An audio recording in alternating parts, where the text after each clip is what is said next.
주요 정책과 이를 활용하는 팁까지 한눈에 볼 수 있는 정리표를 준비했습니다. 안녕하세요. 이유사회제품조합 이사 최정입니다.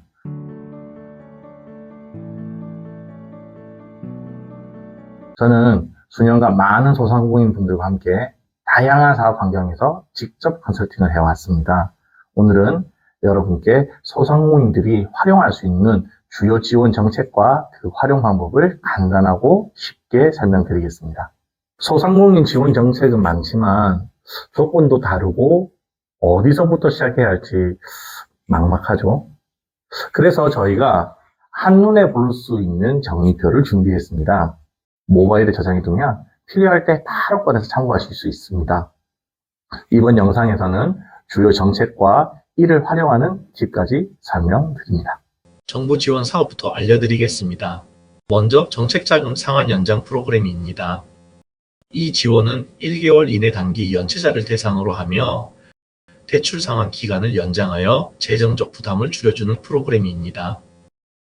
연체 기간이 짧은 소상공인이라면 상환 기간을 연장해 주어 재정적 부담을 덜 수 있습니다. 다음은 저금리 대환 대출입니다. 기존의 고금리 대출을 저금리 대출로 대환할 수 있는 지원입니다.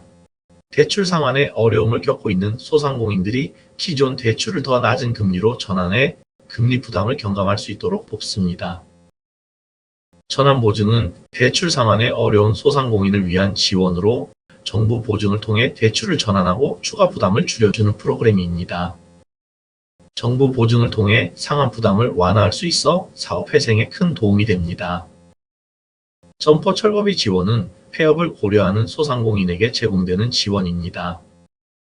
폐업 후 철거 비용을 최대 400만 원까지 지원하여 사업을 종료할 때 발생하는 비용을 덜어줍니다. 새출발 기금을 활용하면 더 큰 효과를 볼 수 있습니다. 지금 사업이 힘들어서 폐업을 고민하시는 분들은 먼저 폐업 후에도 지원이 가능하다는 점을 잊지 마십시오. 희망 리턴 패키지를 통해 철거비 지원 이외에도 대출 상환이 한층 더 유리하게 전환될 수 있습니다. 중요한 점은 지원 자격 조건을 철저히 확인하고 연체가 있는 경우 새출발 기금을 먼저 활용하는 것이 가장 빠른 해결책이 될 수 있습니다. 소상공인 제도전 특별자금은 폐업 후 제도전을 고려하는 소상공인에게 최대 7천만 원까지 1.6% 금리로 대출을 지원하는 프로그램입니다. 제도전 자금을 통해 상환 조건을 유리하게 설정하고 새로운 출발을 위한 기회를 제공합니다. 추가 대출을 받을 수 있는 방법에 대해서는 중요한 포인트가 있습니다. 특히 제도전 특별자금을 활용하면 낮은 금리로 큰 금액을 지원받을 수 있습니다. 기존 대출이 꽉 찬 경우엔 반드시 정부의 새로운 정책 발표를 체크하셔야 합니다. 신규 정책들은 계속해서 발표되므로 주기적인 확인이 중요합니다. 마지막으로 배달료 및 택배비 실비 지원입니다. 배달업체와 택배 서비스를 이용하는 소상공인에게 실비를 지원하여 운영비를 절감할 수 있도록 돕습니다. 실제 비용에 해당하는 금액을 지원하여 사업 운영의 부담을 줄여줍니다. 이제 은행 관련 지원 사업으로 넘어가겠습니다. 첫 번째는 소상공인 맞춤형 채무 조정입니다. 대출 상환에 어려움이 있는 소상공인에게 맞춤형 채무 조정 서비스를 제공하며 연체가 있거나 상환에 어려운 분들을 돕습니다. 미연체 차주와 연체 차주 모두 지원이 가능하며 대출 상환 기간 연장과 금리 조정 혜택을 받을 수 있습니다. 채무 조정은 소상공인들이 가장 많이 활용할 수 있는 정책 중 하나인데요. 조건에 맞으면 실질적인 금융 혜택을 크게 받을 수 있습니다. 예를 들어 단기 연체자라도 조건이 완화된 점을 기억하시고 꼭 은행과 상의하세요. 대출 상환을 미루거나 저금리로 전환하는 것이 소상공인들에게 큰 도움이 될 수 있습니다.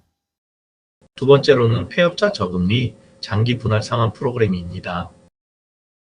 폐업을 고려하거나 폐업 후 어려움을 겪고 있는 소상공인에게 저금리 대출과 장기 상환 프로그램을 제공합니다. 기존 대출을 저금리로 전환하고 장기 상환으로 분할하여 부담을 덜 수 있도록 돕습니다. 연체 중이시라면 가장 먼저 새 출발 기금을 활용하는 것이 가장 빠른 방법입니다. 그리고 폐업을 고려하시는 분들께 희망 리턴 패키지를 통해 새로운 출발이 가능하다는 점을 다시 한번 강조드립니다. 연체가 없으면 더 많은 지원을 받을 수 있기 때문에 빠르게 상환 계획을 세우시는 것이 중요합니다. 세 번째는 소상공인 상생보증, 대출입니다. 추가 대출이 필요한 소상공인에게 최대 7천만 원까지 대출을 지원하는 프로그램으로 금리가 낮고 대출 한도가 확장되어 차금을 마련할 수 있습니다. 사업 확장을 고려하는 소상공인들에게 매우 유용한 지원입니다. 네 번째는 은행권 금융주치 서비스입니다. 사업 확장 또는 재정적 어려움을 겪고 있는 소상공인에게 맞춤형 경영 및 금융 컨설팅을 제공하며 사업 개선을 위한 실질적인 지원을 통해 사업 회생을 위한 솔루션을 제시합니다. 마지막으로 실비 지원은 현재 구체적인 조건 및 내용이 미정입니다. 추후에 발표될 예정이므로 관련 내용이 발표되면 바로 확인할 수 있도록 준비하겠습니다. 오늘 설명드린 내용들이 여러분들에게 도움이 되셨기를 바랍니다. 정부와 민간에서 제공하는 다양한 지원 정책을 활용해 소상공인들이 안정적이고 지속 가능한 성장을 할 수 있도록 돕겠습니다. 오늘 소개해드린 2025년 소상공인 지원 정책은 정부와 은행에서 제공하는 다양한 지원 프로그램입니다. 각 항목별로 지원 내용과 조건이 다르므로 자신에게 맞는 지원을 잘 확인하고 적극적으로 활용하시기 바랍니다. 앞으로도 계속해서 발표될 지원 정책에 대한 정보는 꼭 놓치지 말고 확인해 주세요. 좋아요, 구독, 저장까지 해주시고 꼭 소식 전달 받으세요.